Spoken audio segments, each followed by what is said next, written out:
I was scrubbing a pan when my phone buzzed on the counter behind me. I wiped my hands on the dish towel, still half watching the last bit of sauce circling the drain, and checked the screen. It was a text from my wife. Just one line. Bumped into Dylan on the cruise route. Be a good little husband and relax. I read it twice. That emoji at the end made it worse. But it was the phrase good little husband that punched me in the chest. She'd been saying crap like that more and more lately. Condescending, smug, like I was some kind of golden retriever who should just sit, stay, and stop asking questions. But that wasn't even the worst part. It was the bumped into part. As if Dylan just happened to be floating by in the Caribbean like a lost beach ball. That made no damn sense. I knew that guy. He's not some globe-trotting free spirit. He's a middle-aged finance bro from Charlotte who posts gym selfies and corny grindset quotes on LinkedIn. I leaned against the counter, heart thudding harder than I wanted to admit. Something about this whole trip had felt off from the start. She said it was a women's yoga sailing retreat. Said she needed to reconnect with herself and was going with her old college friend, Jessica. Fine. I didn't ask a million questions. I even helped her pack. But now she's bumping into her ex on a boat in the middle of the ocean? Come on. Then I remembered something. Couple weeks ago, I'd walked into the office while she was on her tablet. She was messaging someone, typing fast, smiling like a teenager. When she noticed me, she slammed it shut like a trap. I caught just one letter on the screen before it vanished. D. That was it. Just A.D. I didn't think much of it at the time. Maybe a cousin. Maybe her friend Dana. But now my stomach was twisting itself into a knot. I dried my hands, walked straight to the office, and opened her tablet. She never logged out of anything. Always said passwords were for people with something to hide. Sure enough, it was still logged in. The messages were all there. Weeks of them. Months. Her and Dylan planning the entire damn trip together. Coordinating schedules. Booking the same charter company. Even joking about how easy it was to sell me the finding herself crap. She called me sweet, loyal, and just distracted enough to get away with this. And just like that, my hands weren't shaking from dishes anymore. They were shaking from the cold slap of betrayal. I clicked through more threads. Her and Jessica, who I'd smiled at on our porch just last week, laughing about how I'd bought it. My wife even sent her a photo of our packed suitcase, saying, "Poor guy still thinks it's yoga and mimosas." My chest went hot, then cold. I stood up, heart pounding, and grabbed the tablet. I wasn't playing the good little anything anymore. I didn't sleep much. My mind kept replaying her messages with Dylan. Every wink emoji. Every, can't wait to see you again. Around 6, I gave up trying. I got out of bed, made coffee, and went back to the office. The tablet was still sitting there, screen dark like it had something to hide. I woke it up and started digging.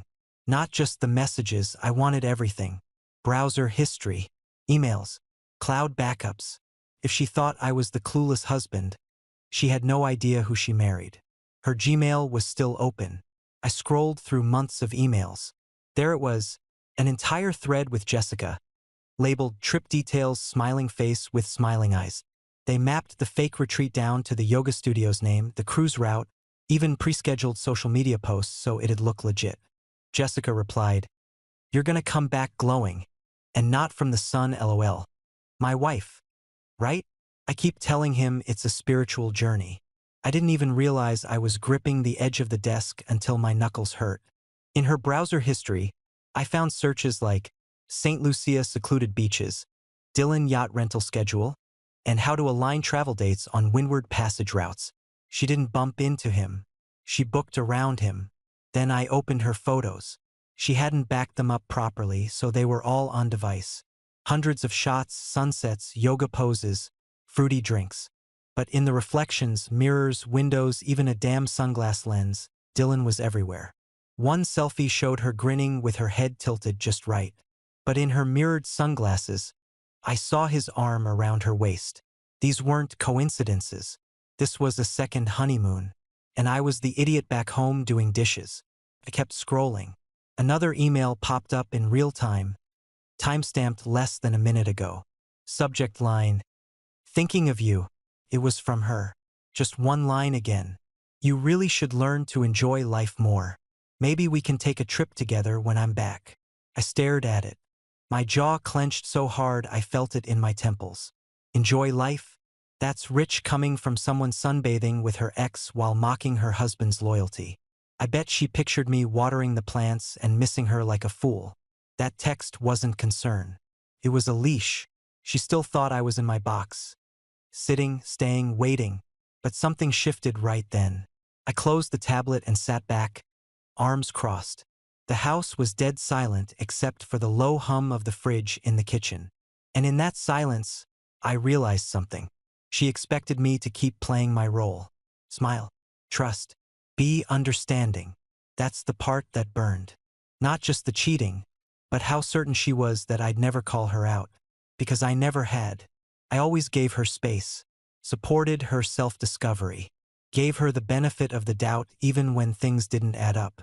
But she mistook my patience for weakness. My kindness for stupidity. I looked around our office, family photos, her old diploma, a bookshelf full of self-help books she never actually read. It all looked fake now, like a museum of someone who'd already moved on. She wanted me to relax? Fine, I would. I'd relax so hard she wouldn't recognize me when she came back. I opened my own laptop, created a new folder labeled Truth, and started collecting everything: screenshots, downloads, emails, every single lie she'd left behind. Not for revenge, for clarity, for leverage, for me. Because if she could put this much effort into hiding something, then I sure as hell could put effort into ending it. And when I was done pulling every last thread of her story apart, I leaned back, cracked my knuckles, and smiled for the first time in days. She wanted freedom? I'd show her what real freedom looked like. By the time I finished organizing everything into the Truth folder, my head was pounding. I needed a break from screens and lies. So I stepped outside to grab the mail, let my brain breathe. That's when I saw Tanya across the street, standing by her mailbox in sweatpants and a hoodie, sipping what looked like iced tea from a wine glass. We locked eyes at the same time. She gave me a tired smile. "Hey," she said. "Long day." I laughed once, short and dry. "Something like that." She walked over, holding the glass by the stem like it was the only thing holding her up. "Dan's being Dan," she muttered. Decided now was the perfect time to reconnect with his personal freedom. Whatever the hell that means. I raised an eyebrow. "Does it involve a waitress or a coworker?" She laughed, bitter but amused. "Bingo. Some girl in accounting who doesn't know he leaves his dirty socks in the living room." We ended up leaning on the porch railing, talking like we'd done it 100 times. Started small. Annoying spouses, nosy HOA emails, but 10 minutes turned into 30. Then 40. She wasn't trying to one-up me or fish for pity. It was just easy. Normal. I hadn't had a normal conversation in weeks. At some point, I said, "You hungry?" I was about to order pizza. "If you're not busy, I've got Netflix too." She blinked, surprised. "Seriously? No pressure. Just pizza and a movie. I'm not trying to make it weird." She smiled for real then, the first real one I'd seen on her in a while. "Sounds kind of perfect, honestly. I'll bring wine." She went home and I ordered the food. The irony hit me hard while setting plates out. My wife was sipping cocktails with her ex across the ocean, playing spiritual explorer. And here I was, setting out glasses for someone who actually listened when I spoke. Tanya showed up right on time, wine in one hand and a bag of those fancy chocolate-covered pretzels in the other. "You didn't say it was a whole vibe," she joked, stepping inside. We ate on the couch, watched some dumb action movie, and talked over half of it. Not once did she make me feel like I was being dramatic or overthinking. At one point I said, "She planned the whole thing around him. Lied for months." Tanya looked over, calm. "Yeah, that tracks. Mine made up a whole story about car trouble just to buy time before deleting texts." We clinked glasses without even thinking about it. Halfway through the movie, my phone buzzed, then buzzed again, then again. Tanya raised an eyebrow. "Trouble in paradise?" I flipped the screen around so she could see. It was my wife. Are you with Tanya? You're not serious right now. Wow. Just wow. Then a fourth. This is a new low. Even for you. Tanya laughed under her breath. Projection much? I didn't reply. I set the phone face down and topped off both our glasses. She watched me for a second, then nodded. That's the right move. We didn't talk much for the rest of the movie. Just sat there, comfortable, present. For the first time in a long time, I didn't feel like I was waiting to be punished. Let her spin. I wasn't dancing anymore. I picked my phone up off the coffee table and stared at the string of texts, all boiling with fake outrage. She had to be tipsy. No way she thought she could run off with Dylan and still control the temperature in our house. I opened a reply window, took a breath, and typed, "Thanks again for encouraging me to relax. Tanya's been great company. Hope your trip is everything you planned." Then I set the phone down and took a sip of wine like I hadn't just lit a fuse. It didn't take long. First a text. "Are you actually serious right now?" Then another. "This is unbelievable. You're embarrassing yourself." Then the phone rang. I looked at Tanya. "You mind?" She shook her head. "Take it. I want to hear this." I hit answer and put her on speaker. "Hey." There was a pause. Like she couldn't believe I sounded calm. "What the hell is going on?" She finally snapped. "You're, what, hanging out with our neighbor now?" I leaned back, voice steady. "Just relaxing. You said I should. Tanya's been helping with that." "You're being petty." "No," I said. "I'm being honest. And local. You, on the other hand, are halfway around the world with someone you swore you hadn't spoken to in years." She went quiet. I let the silence stretch. "You don't understand," she said finally. "This isn't the same thing." "You're right," I said. "It's not. I didn't plan this for months behind your back. I didn't write cover story emails or make jokes about how clueless you are." "You went through my stuff?" she gasped, all offended now. I didn't flinch. "Yeah, I did. After your little bumped into Dylan text didn't line up with reality. Turns out I'm not as clueless as you thought." "You're twisting this," she said, but her voice cracked on the last word. "No. You twisted it the second you decided honesty didn't apply to you." Tanya reached over and gently turned down the volume on the TV. Her eyes didn't leave mine. "You know what hurts the most?" I added. "It's not that you lied. It's how comfortable you were doing it." Silence on the other end. I said, "Enjoy your cruise," and hung up. For a second, it was quiet again. Then Tanya let out a slow whistle. "Damn," she said. "That was impressive." I shook my head. "That wasn't a performance. I just don't have any energy left to lie to myself." She raised her glass. "To that." We clinked. This time the sound was sharper, clearer. "You know," she said, curling one leg under herself on the couch, "watching you handle this is giving me guts. Dan always made me feel like I was too sensitive, that I needed to let things go more." I looked at her. "Sound familiar?" He came home last week smelling like perfume and had the nerve to say he'd just walked through the women's section at Macy's. We both laughed, but there was no humor in it. "People like that," I said, "they rely on your silence, on you not wanting to cause drama. But the second you stop flinching, they lose control." Tanya nodded slowly. "That's exactly it. You didn't yell. You didn't beg. You just told the truth and let it land." She looked over at me then, something clearer in her eyes than before. "Thanks for that," she said. "I needed to see someone call out the BS without losing their mind." I shrugged. "You get tired of living in someone else's delusion. Eventually, you'd rather be alone than lied to." She raised her glass again. "To being done with delusions." "To clarity," I said. We finished the wine, and by the time she left, it wasn't dramatic. Just a normal goodbye between two people who weren't pretending anymore. She stepped off the porch, turned back and said, "If Dan tries to gaslight me tonight, he's in for a surprise." I smiled. "Good." Inside, my phone buzzed again. I didn't even look. I was heading into a meeting at work when I saw her name light up my screen again. Missed call. Then another. Then a text. I'm coming home early. Landing tonight. No apology. No explanation. Just a flight plan. I left work 2 hours early, stopped for coffee, and drove home without music. The quiet helped me think. When I got inside, I went straight to the office and opened the folder I'd built over the past few days: messages, photos, email screenshots, trip confirmations, timestamped everything. Then I printed the divorce petition Eric Dalton sent me that morning and placed it neatly on top. I left the folder on the kitchen table where she couldn't miss it. By 6:15, I heard her key in the door. I didn't bother greeting her, just waited. She came in rolling a suitcase, sunglasses still on, her skin 2 shades darker than when she'd left. Her mouth opened like she wanted to say something breezy, something normal. Maybe, "Hey babe," or "Miss me?" But she caught sight of the folder and froze. I stayed leaning against the counter, arms crossed. I didn't say a word.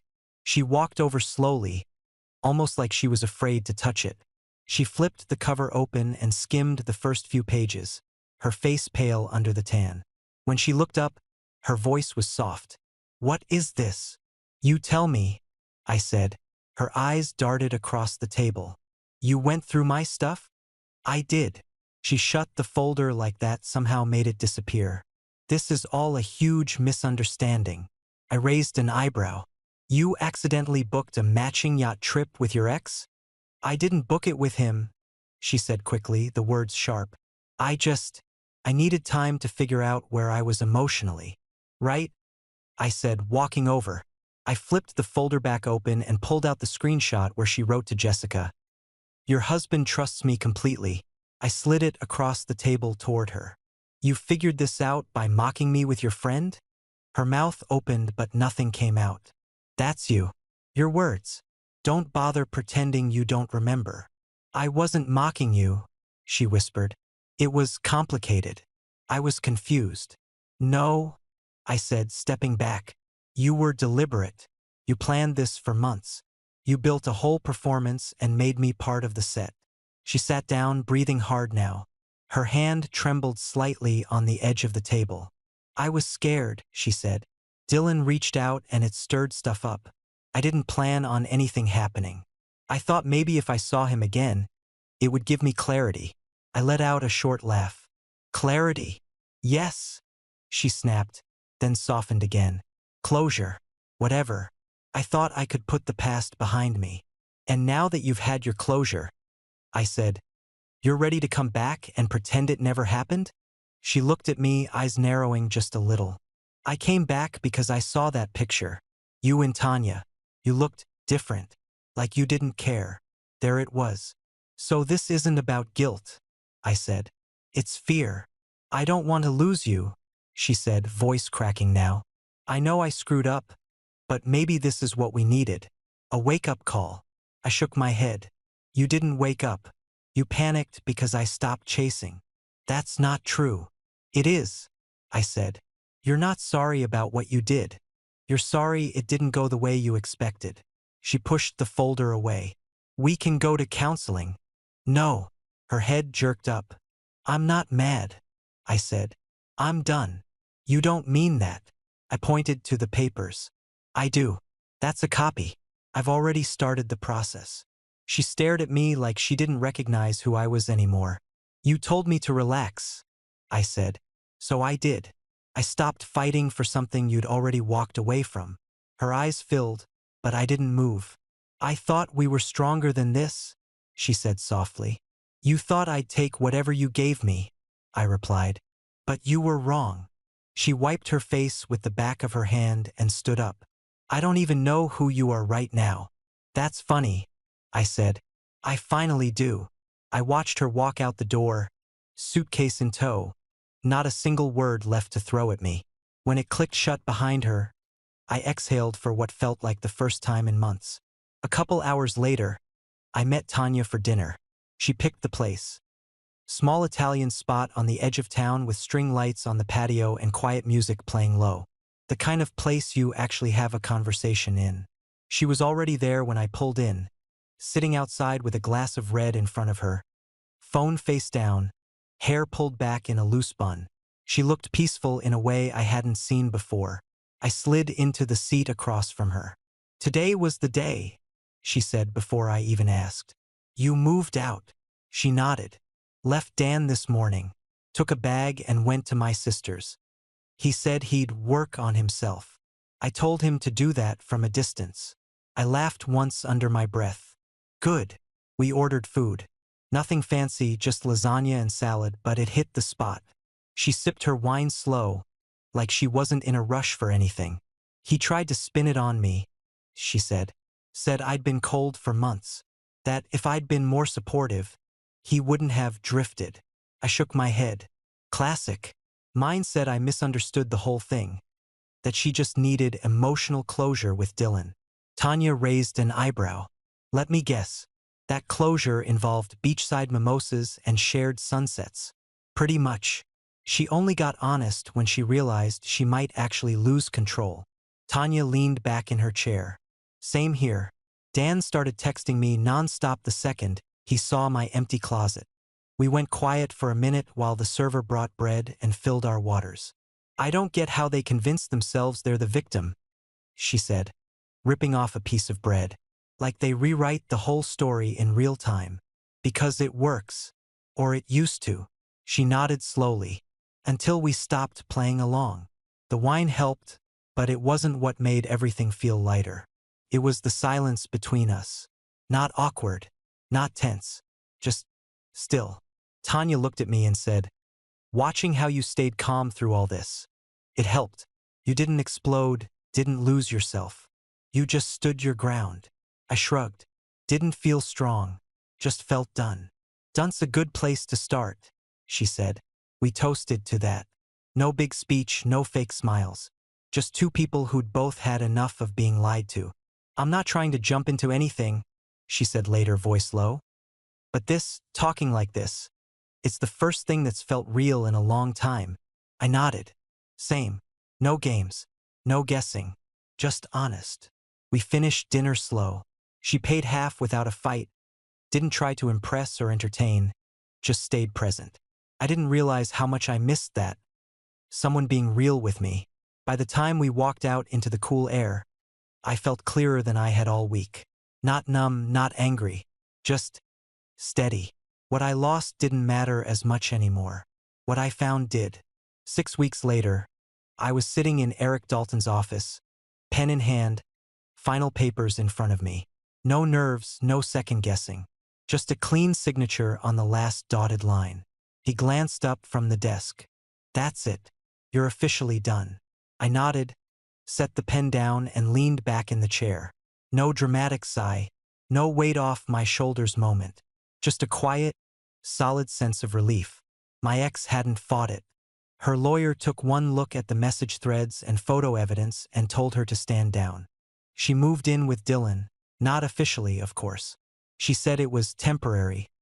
Like that made it less pathetic. I hadn't heard much from her since the initial flare-up. No more teary calls. No more fake clarity. Just silence. Exactly what I needed. I thanked Eric, shook his hand, and walked out into the crisp November air feeling like a man who finally cleared a long overdue bill. When I got back in the car, I texted Tanya. "It's done. Signed and final." She replied almost instantly, "Me too." Dan dragged his feet, tried to make it messy, blamed me for everything.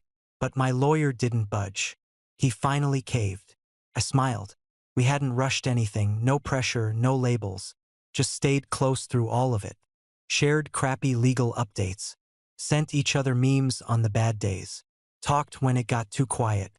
There was no pretending between us, and that made all the difference. I texted again. "Drinks tonight? I feel like this deserves a proper goodbye." Her reply, "I was hoping you'd say that." I set my phone down and stared out the windshield for a second. 6 weeks ago, I was pacing my kitchen while my wife played house with another man in the Caribbean. Now I was free.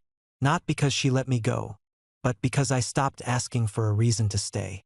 Tanya got there the hard way too. Dan tried every guilt trick in the book. Told her she was breaking up their family. Claimed she gave up too fast. Then flipped and begged. She didn't fall for any of it. I think watching each other dig out of the wreckage made us stronger. Gave us something solid to stand on. I pulled out of the parking lot and headed home to shower and change. Not for her. For me.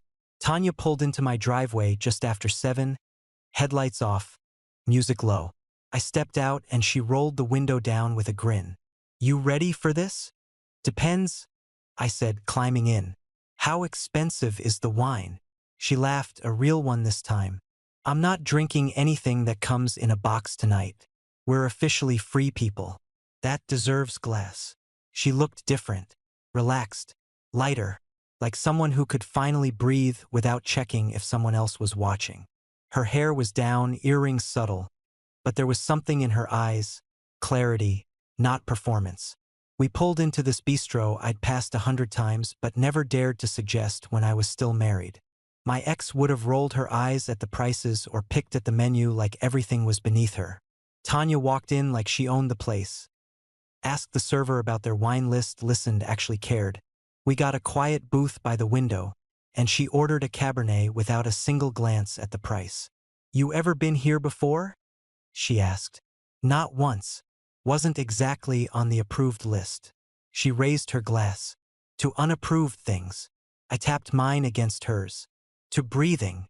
The server brought pasta, bread, roasted vegetables, stuff that actually tasted like effort went into it. Tanya didn't pick at it. She didn't judge it. She ate like someone who hadn't been scolded for enjoying food in years.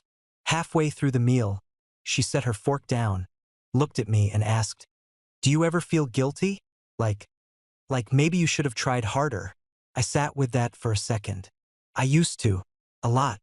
I thought if I just showed up, just stayed patient, eventually she'd meet me halfway. And did she? "No," I said. "She just got more comfortable watching me bleed." Tanya nodded like she knew the feeling exactly. "Dan's mom told me I was too quick to walk away. Said I should have given him more grace." I scoffed. "Grace? After how he treated you?" She shrugged. "Some people don't want the truth. They want the version that keeps the family photo on the fridge." I raised my glass again. "To boundaries. To not apologizing for them," she added. We toasted. No big declarations, no slow piano music in the background. Just a clean, simple moment between two people who knew exactly what they escaped. Dinner went long. We talked about stupid things too.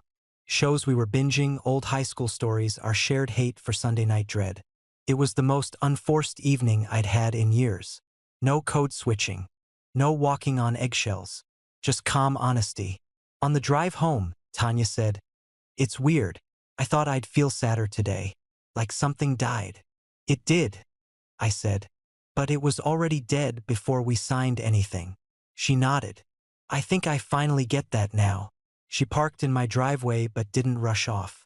We sat there in silence for a minute, just letting the quiet settle. "This feels real," she said. "Not rebound real. Just stable." "It is," I said. "We're not rushing. We're just not pretending."